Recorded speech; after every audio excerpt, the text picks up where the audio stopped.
Okay, right. I think my clock's just turned to 10:02, so I think in the wanting to ensure that we don't hold you on longer than needed, we will start the session. So first of all, I would like to say welcome and good morning to all of you, and thanks for taking the time out to join us on today's webinar. So the webinar is entitled Maximising Market Opportunities, and what we're going to do over the next sort of 45 or 50 minutes is introduce to you a new member of the Chess group called CyberLab, which I'll talk a little bit about in going forward. So my name is Oliver Lofthouse. I'm the sales director here at Chess, and I've been in the business for about 4.5 years. And I'm lucky enough to have the responsibility for all the sales activities across both our indirect and direct divisions within Chess. I hope everyone is enjoying the nice weather. I hope it's not the summer. I hope we are going to have a bit more, but talking of nice weather, I did hear a funny story the other day, which I thought was quite topical based on what we're talking about today. And it actually involved Ryan Bradbury, who I'm going to introduce to you in a few moments. So he's the CTO of our CyberLab business. And it was interesting because he took advantage of this hot weather and thought he'd take his team of pen testers and developers to do a team building exercise in the Forest of Dean. Great weather, nice and warm. He thought it was going to be a great day. Unfortunately, though, they had to stop the event early as the team said there were just too many bugs. Boom, boom. I can only see Ryan smiling, so I don't know whether that struck a chord with anyone. But anyway, on a more serious note, I think whatever industry press or indeed the 10 o'clock, or if you look at the 10 o'clock news, the prevalence and risk associated with cybercrime is clear for us all to see and indeed our customers to see. I think historically, a lot of customers thought they were probably too small to worry about cybercrime and cyber attacks. They thought that people would be going after much bigger fish and that they could keep their head below the parapet. And also, I think larger companies almost deprioritize the proactive investment that they might want to make in protecting their business.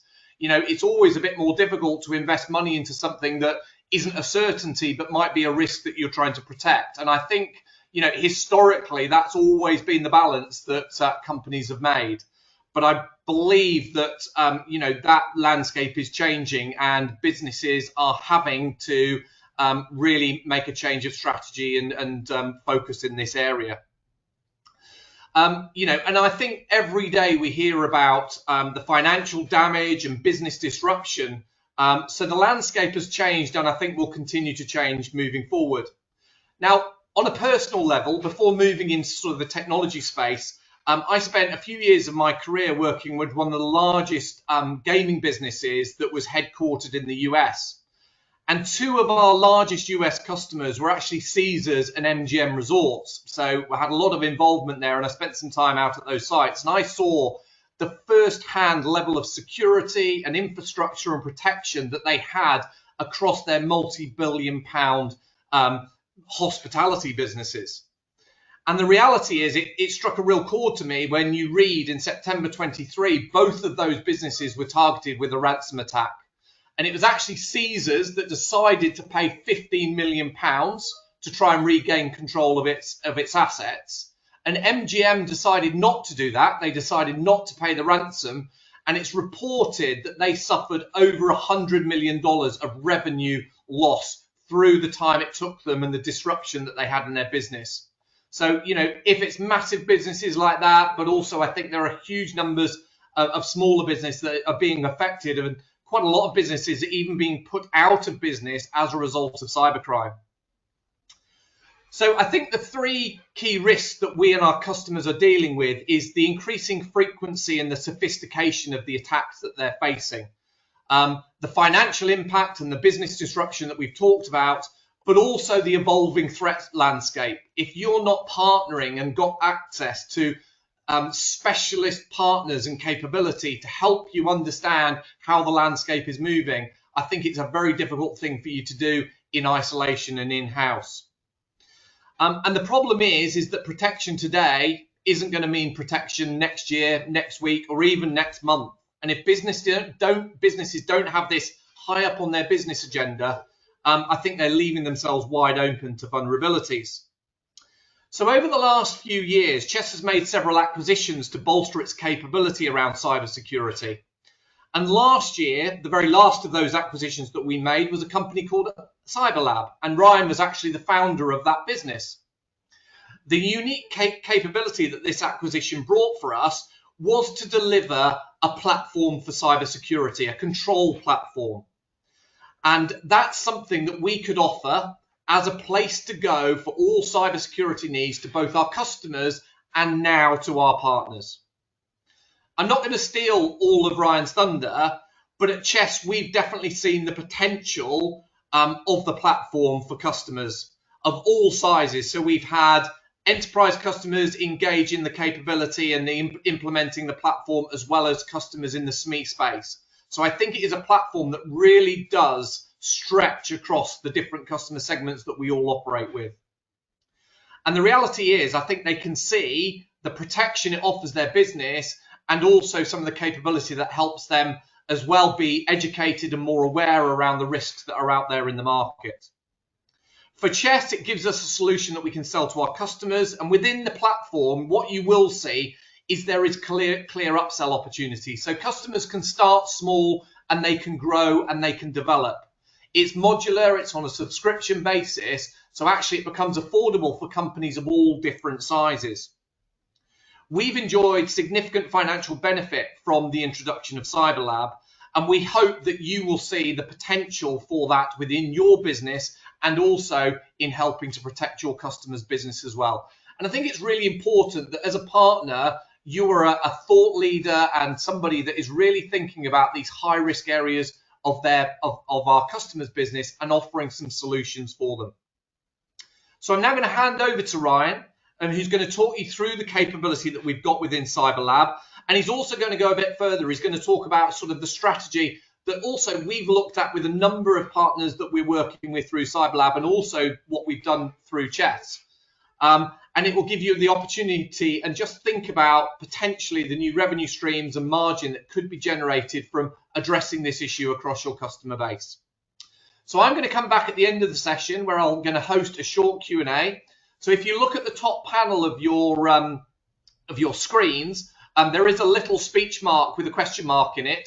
So please feel free as we go through the webinar to ask any questions that you've got. I will moderate those questions through the webinar and then come back at the end.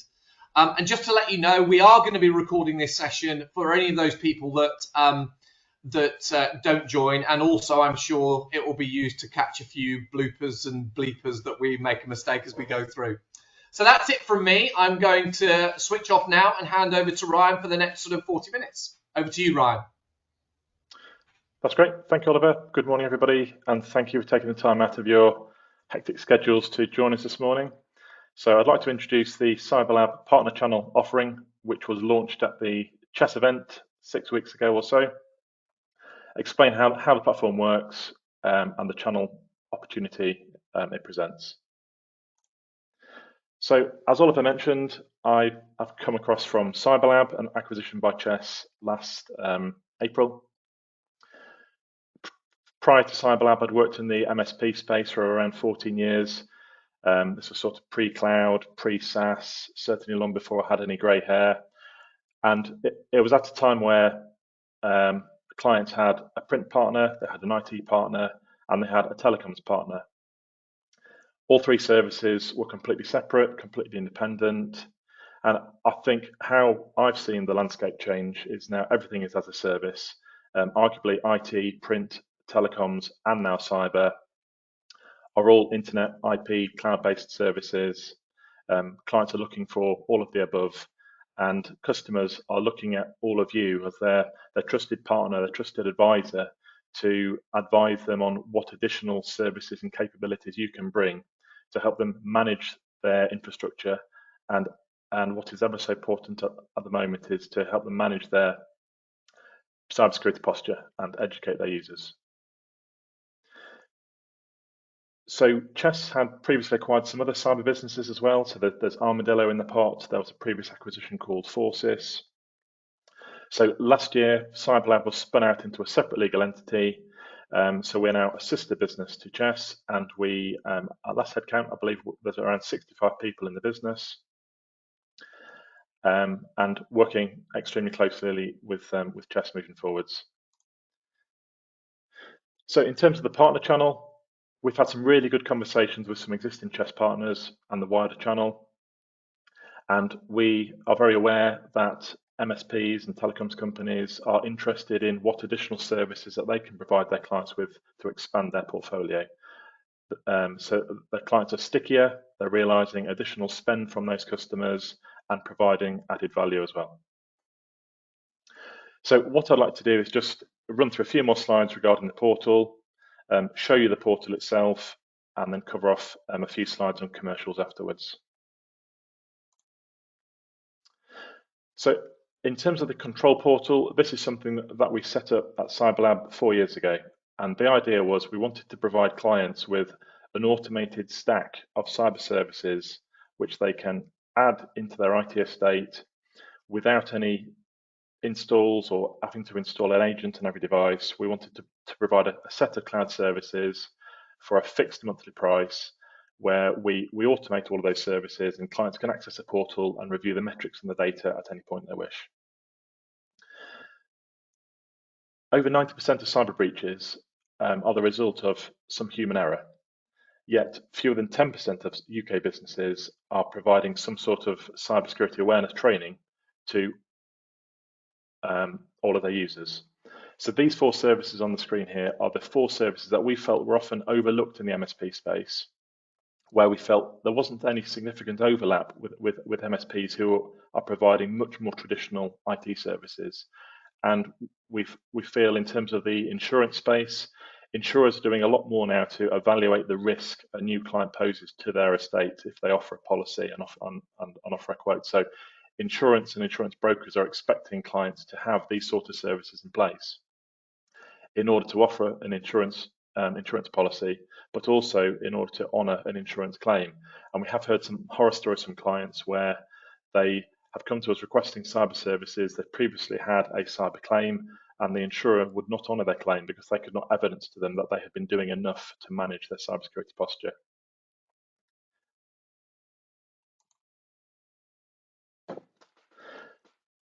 So we have two opportunities within the cloud portal and some more services that I can talk about in the last slide as well.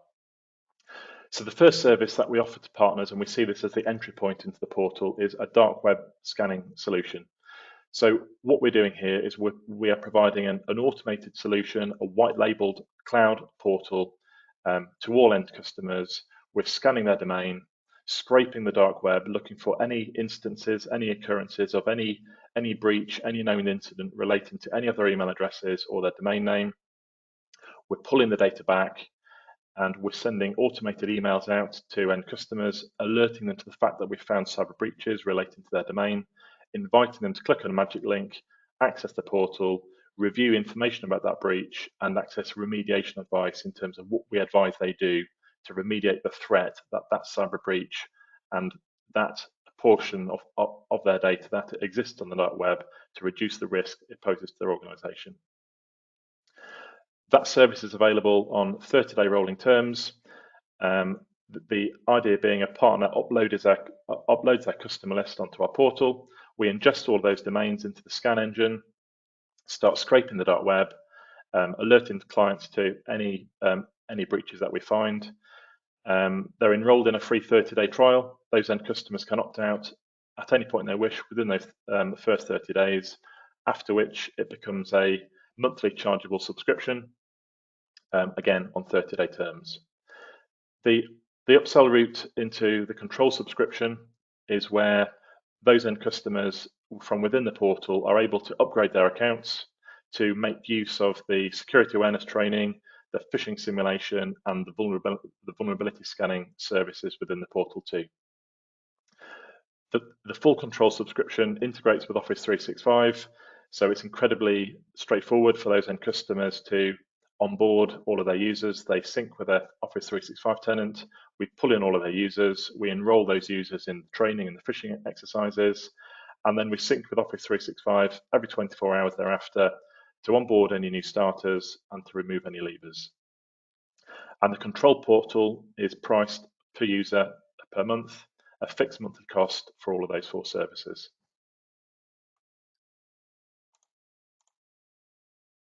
So it probably isn't any great.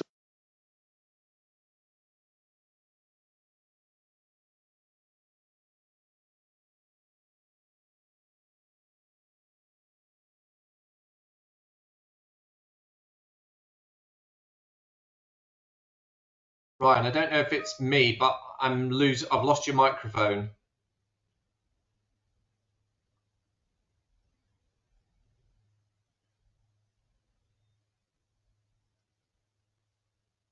Apologies, Oliver. Is that any better? That's it. I've got you now. Yep. Sorry, everybody. I'll keep going. So shortly after acquisition, we onboarded a portion of the Chess base onto our control portal, just under 11,500 domains, which in month 1 realised an additional monthly revenue to Chess of £115,000. We have seen an opt-out rate of between 15 to 16% of those domains, but every month thereafter, we're left with 84% of that base. And we've now started to upgrade some of those customers from a dark web scanning solution into a full control subscription as well. So I think at this point, I'll stop showing you slides and I'll share my other screen and show you the portal itself, which will hopefully start to make a little bit more sense about what I am talking about.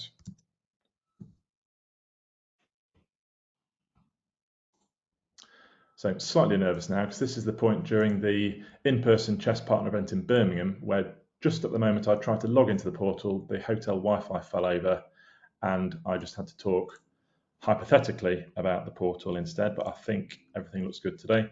So I'll just share my screen again.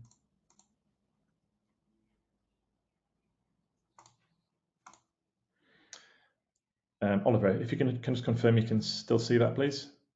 Yep. Yeah, fantastic. So this is the dark web portal that customers are able to access.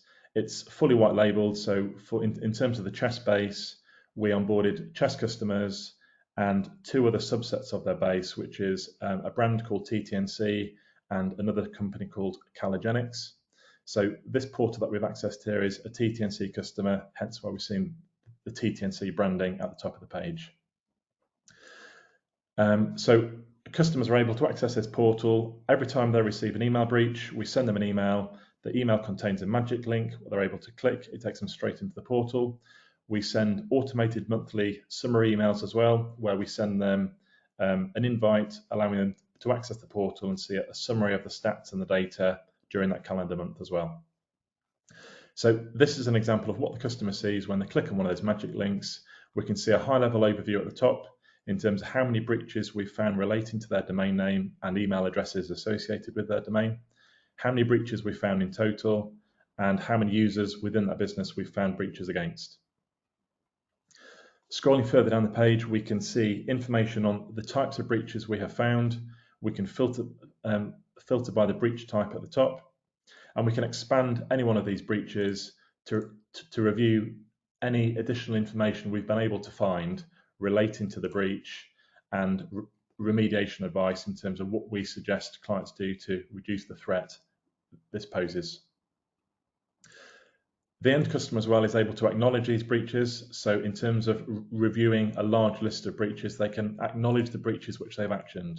So they can specify what steps they've taken to reduce the risk of that breach by confirming that they've conducted training, they've enabled MFA where appropriate, they've reminded users to be vigilant, they've enforced password changes.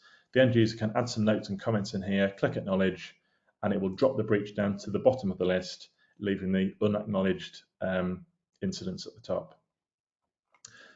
Further down the page, we can see a list of every email address associated with the domain we found breaches against. And for any data where we have actually found an exposed password, we are showing the end customer a partial password here as well. Within the portal, the customer is able to see these additional 3 services along the left-hand side with a padlock symbol against them all. The customer can click on the padlock symbol. They see some text at the top, which partners are able to edit in any way they wish. Essentially inviting them to upgrade their subscription from a dark web subscription to a control subscription, specifying the term length. It's available on 30-day rolling, 12-month or 24-month. Specify an admin contact, enter the name, accept the T's and C's, and upgrade. At the point a dark web customer upgrades from a dark web to a control subscription, the partner receives an automated email letting them know one of your customers has upgraded themselves from a dark web subscription to control.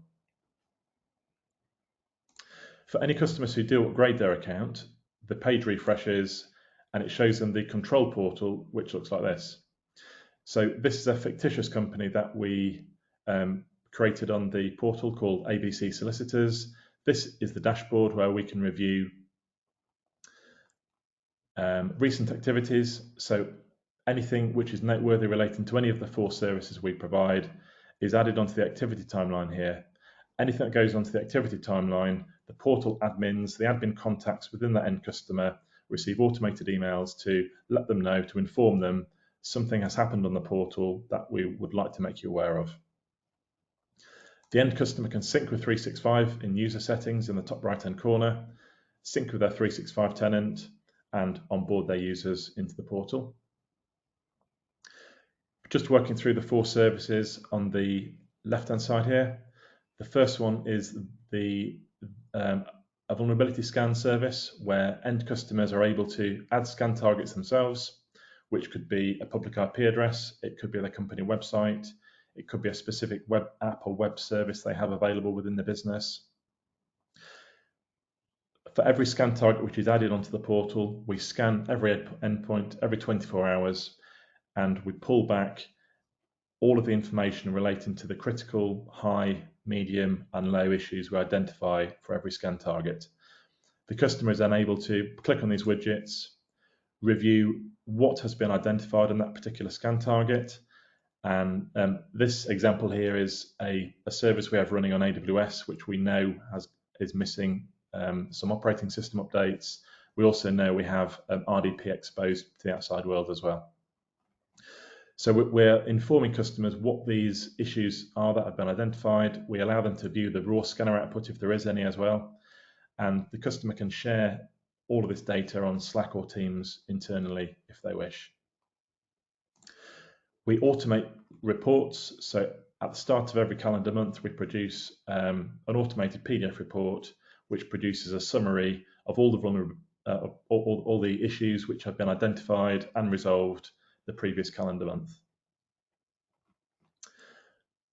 On to security awareness training.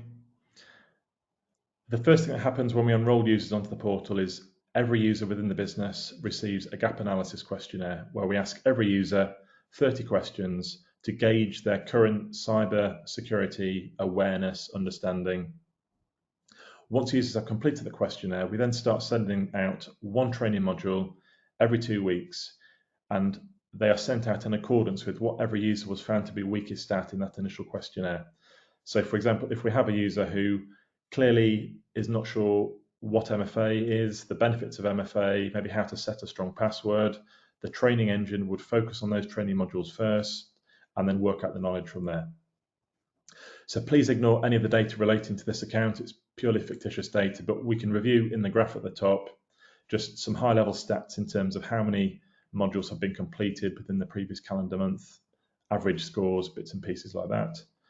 And further down the page, we can see a list of all of our users, and we can expand any of these users and review that individual's training progress to date, which courses they've completed, the course they're currently working on, their average score, the previous score. And we do produce automated reports for security awareness training as well. Customers can export a PDF summary and CSV summaries too. On to phishing simulation, we send out 1, 2 or 3 automated phishing simulation campaigns per calendar month. We're obviously very keen to randomize the day and the time that we send these out, so customers aren't getting wise to the fact it's Friday afternoon, it's 2 p.m. again, we're going to receive one of those strange emails ever so shortly. So we randomize when they are sent. When a phishing simulation is scheduled, we send an automated email to the the portal admin to let them know on such and such a day, such and such a time, a phishing simulation campaign will be sent out to all of your users. This will be the subject, this will be the sender's email address, so that admin contact within the business is aware it is a phishing simulation we're going to be sending out. When the phishing simulation has completed, the portal admins can access the portal here and review the results for each simulation. So essentially what we are tracking is we are tracking the users who open the email, we're tracking the emails who opened the email and clicked on the hyperlink within it. But what we're most interested in is identifying who opened the email, who clicked on the hyperlink within the email, and then who tried to sign into that landing page with the username and password as well. So who was compromised as part of that phishing simulation. So expanding this simulation here as an example, the portal admin is able to review what the email looked like that all users received when this phishing simulation was sent. For any users who clicked on this hyperlink here, the users were taken to a landing page that looks like this. And then we're able to review on the right-hand side a list of all users who opened the email, who clicked on the email, and who was compromised at the top. Any users who are compromised, the first thing that happens is the portal admin is notified to let the account admin know one or multiple users within your business have just been compromised as part of this phishing simulation exercise. The user themselves are sent an email to inform them that it was actually a phishing simulation. They're enrolled in an additional training module straight afterwards relating to phishing. And then lastly, they're added onto the naughty list at the bottom of the page here, so the portal admins can review exactly which users have been compromised and which phishing simulation they've been compromised as part of. So that's it for phishing. And the last service as part of the control subscription, which I've already shown you, is the dark web scanning solution, which is a mirror image of the entry point service that all end customers are enrolled into. So I think the last thing to mention as part of the portal is all of these services are fully automated. We are not reliant on you as a partner to sign in and send out training modules to your end customers or configure phishing simulation. We're also not reliant on the end customer to do any of that either. As once a customer is onboarded, all of these services run autonomously in the background, and those account admins at the end customer sites are able to sign into the portal anytime they wish and review the metrics and data. So I'll stop sharing that screen now and just flick back to the slide deck once more. So just 1 second whilst I do that.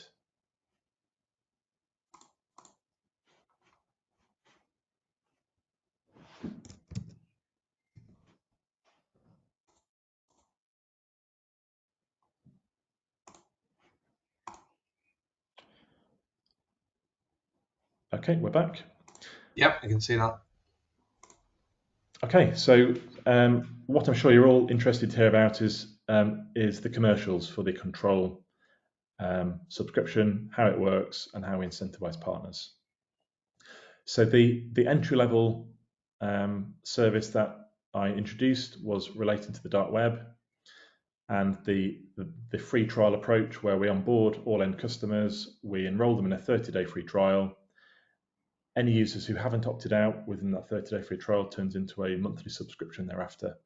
So we have an RRP price for this service of £9.99, which we feel is the right sort of sell price for this sort of lightweight service. I have spoken to partners who are toying with the idea of maybe selling this for £12.50, maybe £13.99. So it would ultimately be up to you as the partner to control that sell price. It's priced per domain, so we find that most customers have one domain within their business. Some customers have multiple domains, so we're charging a multiple of that monthly cost. And some smaller customers we find have not got a business domain. So for those customers instead, we are scanning their primary email address associated with their account and charging them the same monthly fee. So you can see in the table at the bottom the partner price. So a starting price for partners of £4.25, falling to £3.25 for those larger partners who upload more than 1,000 domains onto our portal. A similar slide for the control platform. So for those customers who upgrade their subscription, they are moving from a per domain set of billing to per user billing. So those monthly subscriptions, as I mentioned on the portal, range from 30-day to 30-day rolling, 12-month term or 24-month term. The end customer price ranges between £6.99 and £8.99 per user per month. And the partner margin across all of those subscription lengths is a minimum of 30% margin.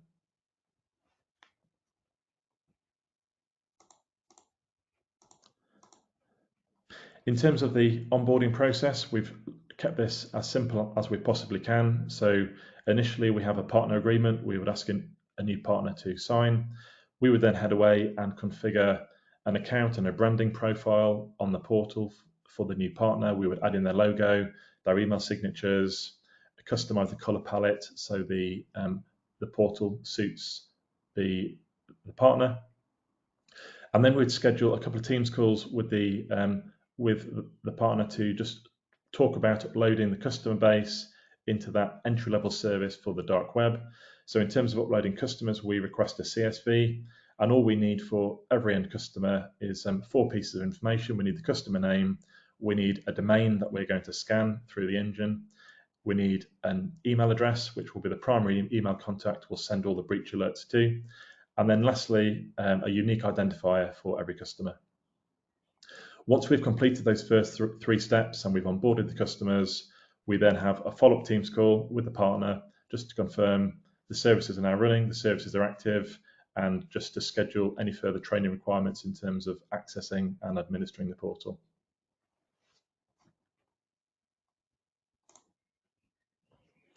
So the 2 cloud services that I've spoken about today, I think are exciting, they are compelling, and I think it's what end customers are looking for in terms of improving their cybersecurity posture and how they can manage their cybersecurity themselves through a set of automated tools and services. Within CyberLab, we have a number of other services as well, including some pen testing. We do Cyber Essentials. We sell an awful lot of software licenses relating to Sophos, Mimecast, ForcePoint, Logpoint, and we have some managed services and some professional services teams within the business as well. So we're just in the final stages of finalising a partner price pack for all of the additional services within our portfolio on both a referral basis and a reseller basis as well. We've had conversations and we have partners who are very interested in selling these services to customers themselves, and we have other partners who are more interested in the referral approach, where they can refer a lead and an opportunity to CyberLab, and one of our sales specialists can schedule a call with the end customer and engage in the sale of that particular service. So we're certainly hoping that pricing pack will be available within the next week or 2. This slide here, for every attendee on the webinar this morning, my clever colleagues in marketing have put together a free fish and chips campaign, where what we'd really like to do is invite you to a free phishing simulation campaign within your partner organizations, where we can create some customized phishing simulations, send them out to all users within your partner estates, and allow us to show you all the benefits of the phishing simulation engine within the portal and how it adds value to your end customers.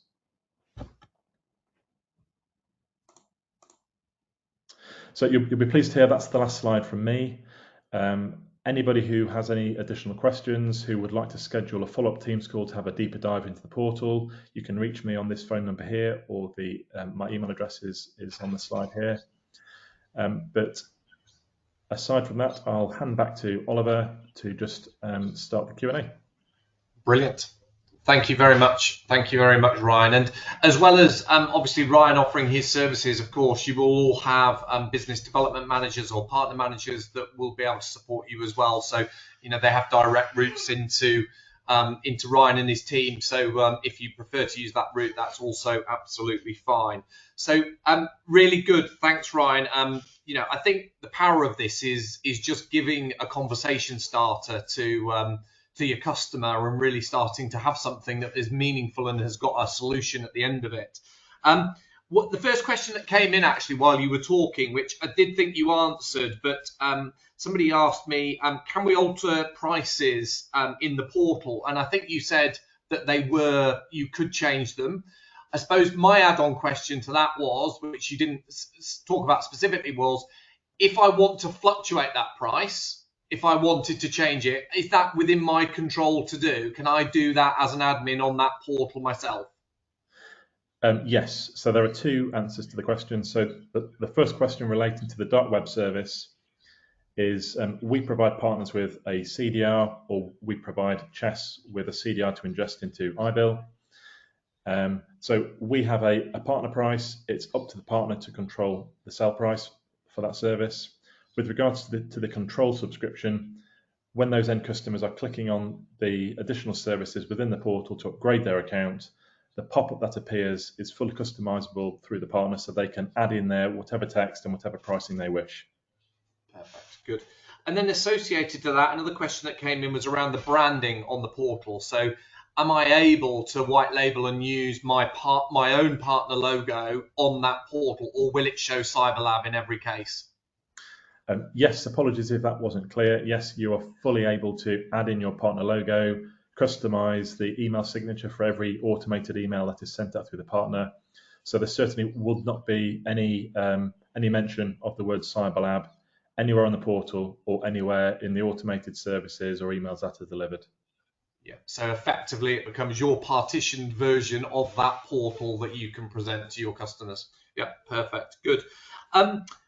One other question that came in was around the frequency of phishing simulations. So am I able to, is there any constraints around that frequency, and if that wants to be different for different customers, is that something that I can choose? So we schedule centrally a number of phishing simulation campaigns each calendar month, which are sent out to every end customer on the portal. As I mentioned, we are obviously keen to randomize the days and the times when we send those out.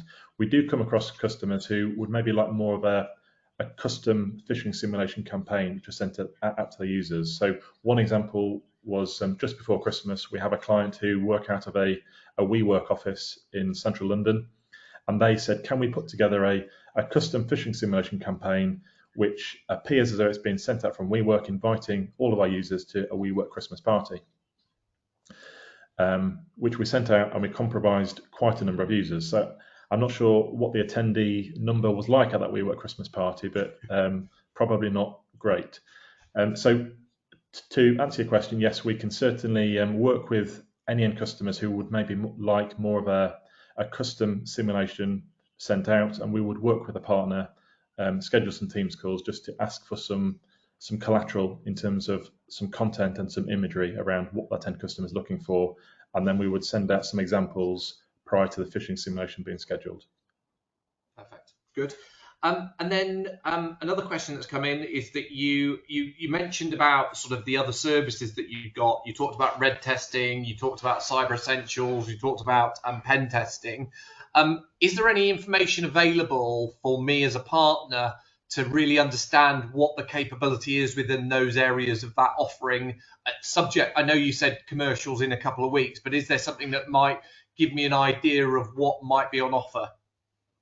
Yes, so alongside the pricing pack that we're just finalising, we're also finalising a full partner pack, which includes all sales and marketing collateral relating to all additional services we have available within the portfolio. So those partners who are interested in the reseller route, who would like to engage in those sales opportunities themselves, we will equip those partners with all those relevant sales and marketing literature for every product that we have available. So so each partner can start those conversations themselves and equip them with everything they need to handle the sale autonomously if they wish.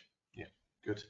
And I don't want to speak for the marketing team, but as also I'm sure that, in terms of the execution of some of these things, like the opt-out around dark web monitoring and stuff like that, obviously we've got a lot of history of the way that we've communicated to customers. So I'm sure that we can set up templates and give you a toolkit of almost end customer facing communication as well that you could white label and use yourself. So if that's of interest in terms of that actual full end customer execution, we can definitely support with that. And I've got two more questions. The next one that came in was, is there a support team to help with ongoing support and advice? So I think they were thinking about, my customers onboarded, they receive one of these reports and they have a specific query or question related to it that I can't answer as a partner. Where would I go with it? Yes, so we have a support team within CyberLab who work with our existing partners and handle any support queries relating to those end customers. So the expectation is that those end customers would reach out to the partner first, and the portal admin page is incredibly simple to administer, a really nice, easy to use interface. But any query that a partner receives that they are unable to answer themselves, then we have a support team available to work with those partners and resolve any issues. Perfect. Good. And then the last question I've got, unless any come in the last couple of minutes, is how long would it take to set up? So if I have my initial conversations and let's say we sign an agreement, how quickly then would I be able to start serving this content to my customers? I would say a realistic time frame is probably 2 weeks, where we can sign the partner agreement, we can work with the partner to configure their branding profile, have some conversations around their customer list and how we're going to upload that into the portal, and then schedule a start date for when the partner would like those services to commence into their base. Brilliant. Good. Okay, so I think everyone's actually on mute, so they can't ask a question. That's answered all the questions that I've got on the panel here. So I just really want to round up today's session by saying thank you very much for your time and attendance. It's been, I think it's hopefully given you some fresh thinking about a potentially new revenue stream. Just one thing, I think somebody, hang on, I've got a couple of questions here just come in right at the last minute, so just 1 second. First, sorry, just before I round up, will we get a demo suite to demonstrate this online for our customers? So will there be demo capability for partners, either whether that's a voiceover on a video or whatever? Because I think the demo of the portal is really powerful. So how would you go about doing that, Ryan? So we can do two things for any partners who would like a NFR account added onto their portal. We could make available a test account which partners can have a play with in terms of any conversations they have with customers. I see no reason why we can't create a white label walkthrough of the portal. So we'd obviously have to put some thought into making sure that we aren't showing any mention of CyberLab or so just how we brand it. But I see no reason why we can't create something for that. Okay, cool. And then just so Nick and Lee, you're on the call. So the way some of these questions are being sent to me are a bit cut off, so I can't see the full context of them. So just be sure that we have captured your questions, and when I can see all of the question, then I will make sure that you get a response for them. So just so that that's done. So that's great. So yeah, so as I was saying, I think there is, we've certainly found it within Chess as a really good conversation starter about a new type of threat, a new type of option that we can support our end customers with in protecting their businesses and helping them grow securely. And I hope that you find that what Ryan's demonstrated is a seamless integration, I think, that has sort of low resource requirements from your side, but I think gives a value service to your end customer. So thank you very much for your time. Please, as Ryan said, please get in contact with him or your partner BDM, who will be happy to assess you and assess and talk about next steps. And I hope you have a very good rest of the day. So thank you very much. Thanks, everyone. Goodbye.